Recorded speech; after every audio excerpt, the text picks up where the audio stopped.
Good afternoon, good morning. This is Mark Johnson from Loyalty360, welcoming you to another Loyalty360 Thought Leadership and Loyalty series. In this series, we talk to the leaders in customer, channel, and brand loyalty about technology and best practices and trends that are impacting a brand's ability to drive unique experiences, engagement, and most importantly, brand loyalty. Today, we have the pleasure of speaking with Rupa Rajopadhye, who's the Vice President of Marketing Services for Iris Worldwide. How are you, Rupa? I'm good, thank you. How are you? I'm doing well, thank you. Thanks for taking the time to talk to us today. First question, can you tell us a little bit about your company and what you do for the organization? Sure, thanks for having me first. Absolutely. So Iris is a multidisciplinary agency network. We are a team of about 1,000 people collaborating across 17 offices around the globe, 6 offices based in North America. And we create participation brands that mobilize your markets to do the marketing for you. We work across multiple industries: retail, autos, QSR, CPG, travel and leisure, etc. Excellent. And how are your services unique to the market, or maybe a little bit different from those of your competitors? I think I would say more than the services being unique, it's how we go about it and how we approach it. So the way I would put it is we were never held back by bias for any one way of looking at client problems. And as we have developed over the last 20 years, we have extended into the most amazing range and depth of skills. We are a polymath business that can do things more and more quickly. I think that's putting the right team together with different skills and pivot it and be adaptable and agile is really how we approach things. Excellent. Can you tell us a little bit about your role within the organization? Sure. So my official title, I'm a Vice President of the Strategic Marketing Services, and I am focused on our data-driven futures practice area within Iris. So data-driven futures is kind of a part of an Iris offering that delivers customer marketing, CRM, and loyalty programs and leverages our data, science, and MarTech capabilities. Excellent. A lot of opportunity right now around customer loyalty, customer experience. What are you seeing today as the biggest challenge and or opportunity regarding customer loyalty, customer experience? What are you seeing right now? Sure. So I think there has been a gradual shift. So it's not like today, but if you look at it pre-COVID for the past 2 years, let's just say, if you think about it from a customer perspective, there has been a decline in the traditional loyalty as customers really have many options. There's a greater transparency and greater choice and easier comparison for customers. Peer influence is playing a big part. Like ratings and reviews, social are dialed up. We are used to using social media mostly to drive short-term performance, but we are starting to see during COVID also to see that it's going to be a bigger part of the long-term brand building. The most important thing for me is the movement towards human-led experience with links to authenticity and purpose. And focus on creating experiences customers can actively engage with from brands they choose. At Iris, we call it active participation. And what does active participation mean? It really is experiences and interactions that feel natural.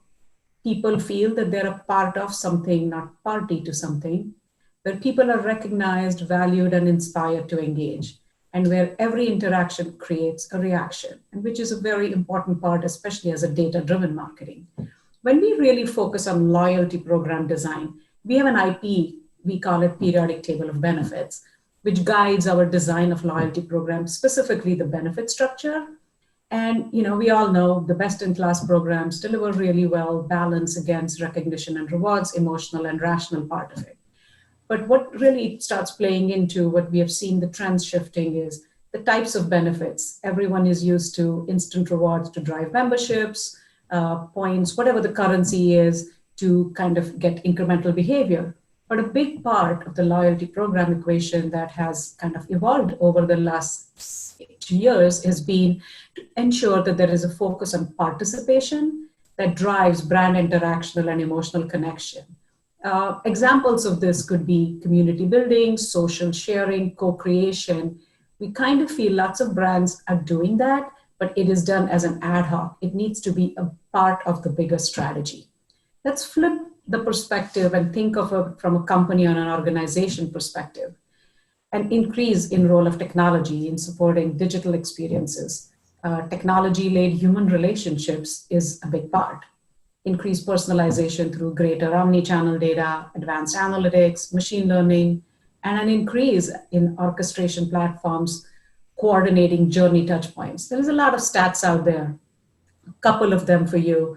Accenture just published something where it states, and no surprise here, 75% of consumers are more likely to buy from a brand if they're recognized and offered relevant recommendations. The relevance is the biggest, most important part. Salesforce just published 76% of customers expect companies to understand their needs and expectations. All of this is kind of telling you personalization is the key, and the way to that is role of technology is playing a bigger and bigger role in that. Excellent. A quick follow-up question to that. Personalization, segmentation, cadence management, it was the number one topic we surveyed our brands at the end of 2019.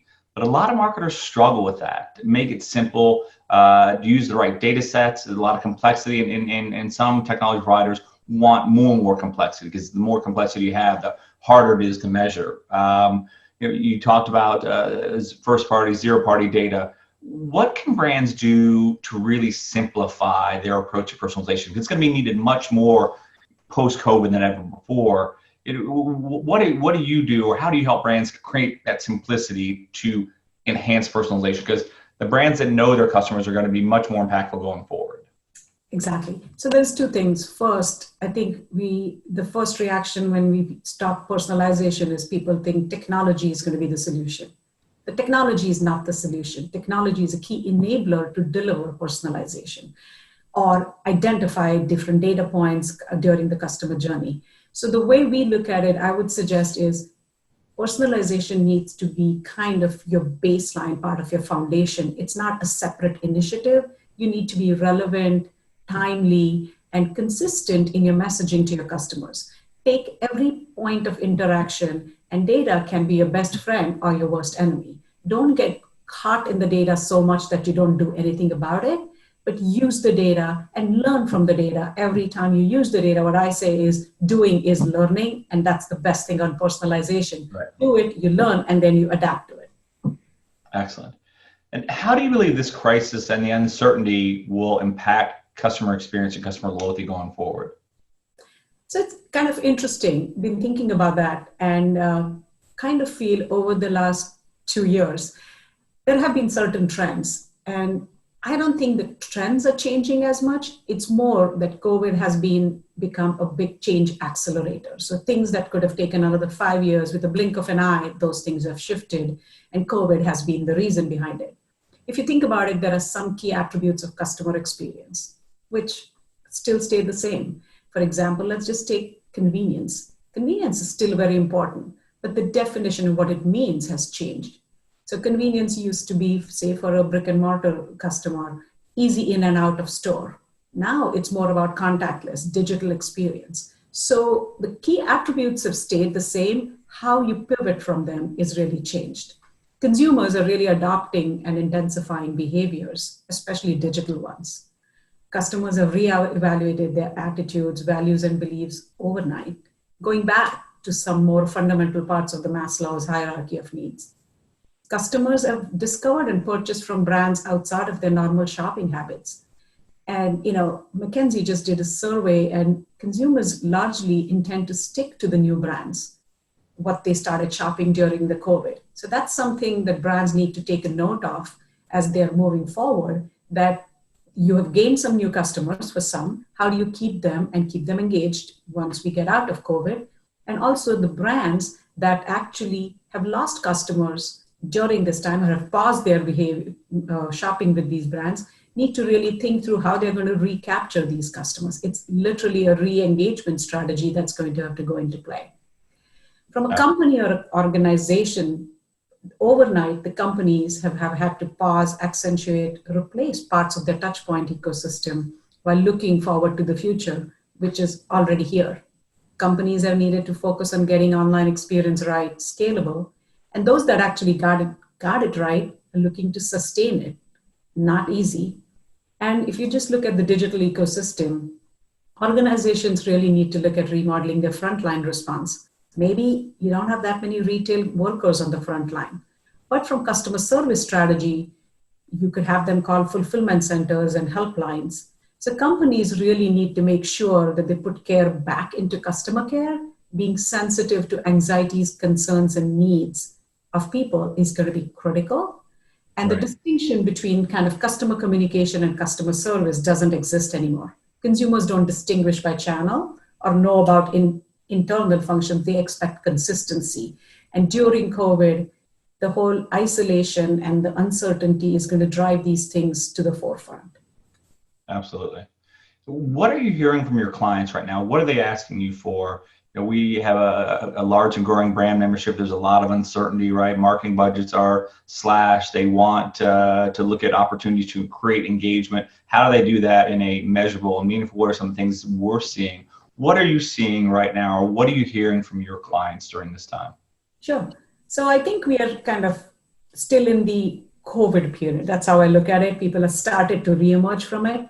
So the first thing is it's hard to deal with the dual problem for collapsed business performance and people's unemployment uncertainty.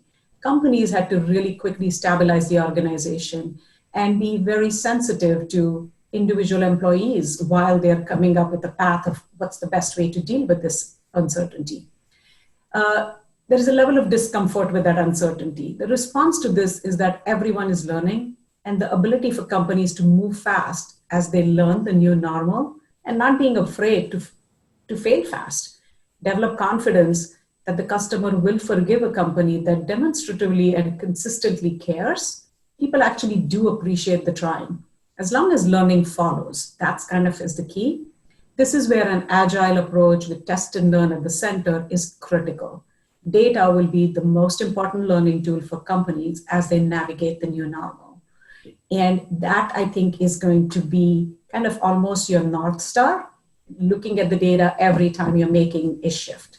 Right, absolutely.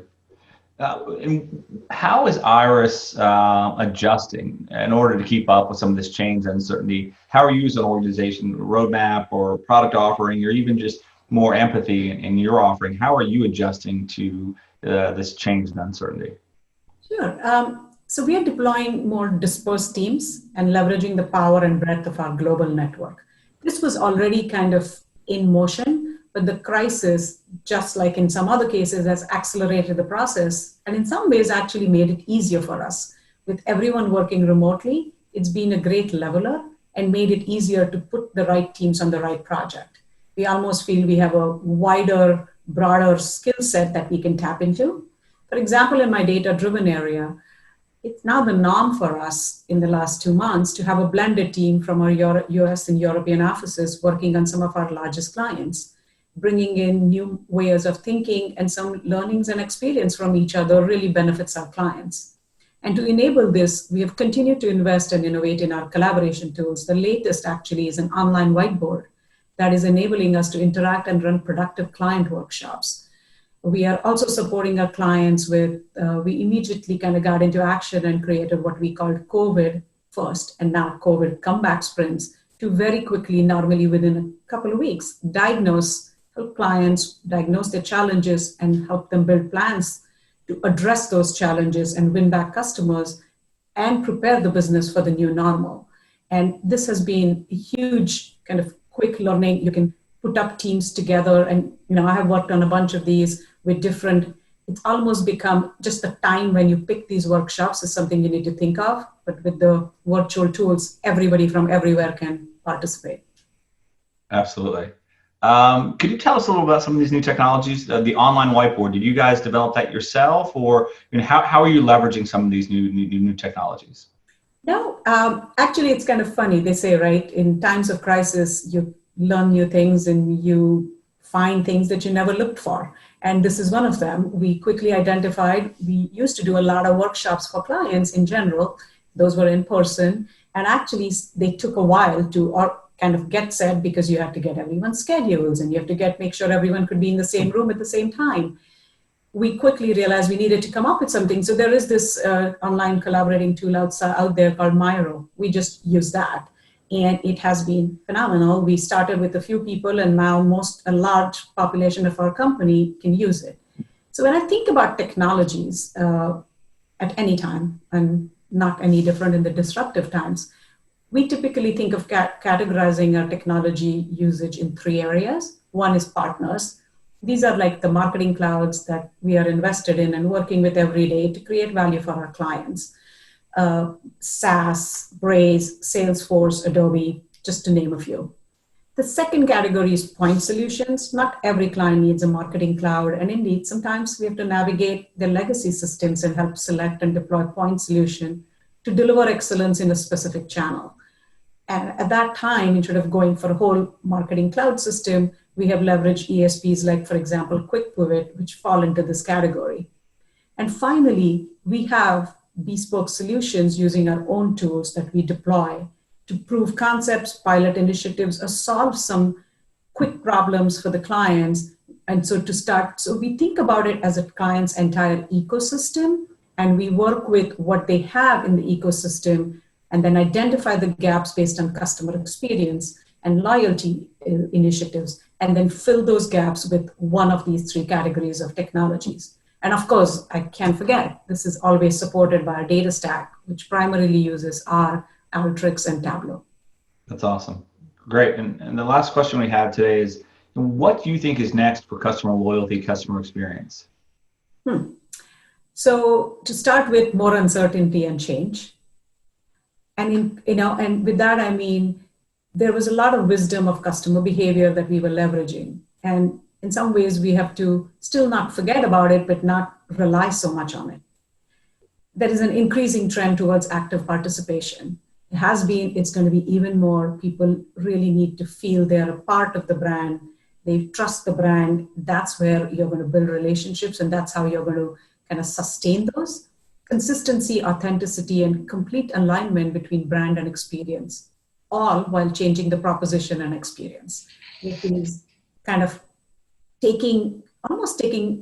accepting change as a part of your day-to-day and your new normal. And last but not least is communication. The way I would put it is care, inform rather than sell. Obviously, is going to be important as we come out of this, because there's a lot of sensitivities and anxieties that you need to be aware of and respect and recognize among your customers. Right. Well, that's awesome. Any of the last words of insight for kind of a brand marketer going through COVID-19, or how they should be looking post-COVID? Any little nugget that you think would be impactful?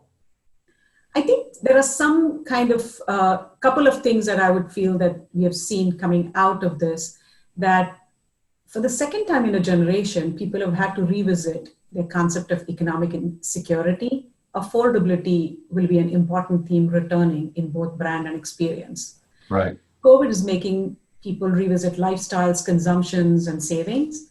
In the last few years, if you have seen millennials increasingly spending money on experiences, coinciding with the development of the sharing economy, much of this dramatically stopped overnight. And with the concerns of financial security, we are going to see people adopting a more frugal and stripped down lifestyle. Alternatively, even as commerce and fulfillment becomes digital and threaten to become less human, companies need to find and will need to find ways to humanize these experiences. People's newfound comfort with video calling could be an opportunity to change the call center experience to far more something personal and face-to-face. And some overall meta trends to think about is smaller, more frequent online transactions are happening, bigger, less frequent offline transactions. This will have an impact on loyalty programs and currencies. You actually saw the travel industry, airlines quickly pivot and just change the expirations on their currencies. I think these are the kinds of things that brands and marketers need to consistently think about. Older consumers buying significantly more online than before. That's something to take note of. And overall, I think wellness and increased price sensitivity. Those kinds of and my kind of parting thought is change is going to continue, and instead of getting overwhelmed by it, you just need to embrace it and make small movements, learn from them, and continuously kind of improve and evolve from there. That's awesome. Well, thank you very much, Rupa, for taking the time to talk to us today. It was very unique, insightful to get to know you a little bit, and also continue to hear what Iris is doing. You guys continue to set the pace, and I think look at empathy and some of the trends that you guys are looking at, and the ability to be fluid and pivot. I think is very important, not only for your organization, but for the amazing clients you support. So I appreciate the time from you today talking to us, and I look forward to talking to you guys again coming up soon. Thank you so much, Mark. Appreciate you giving us the time. Absolutely. Soon.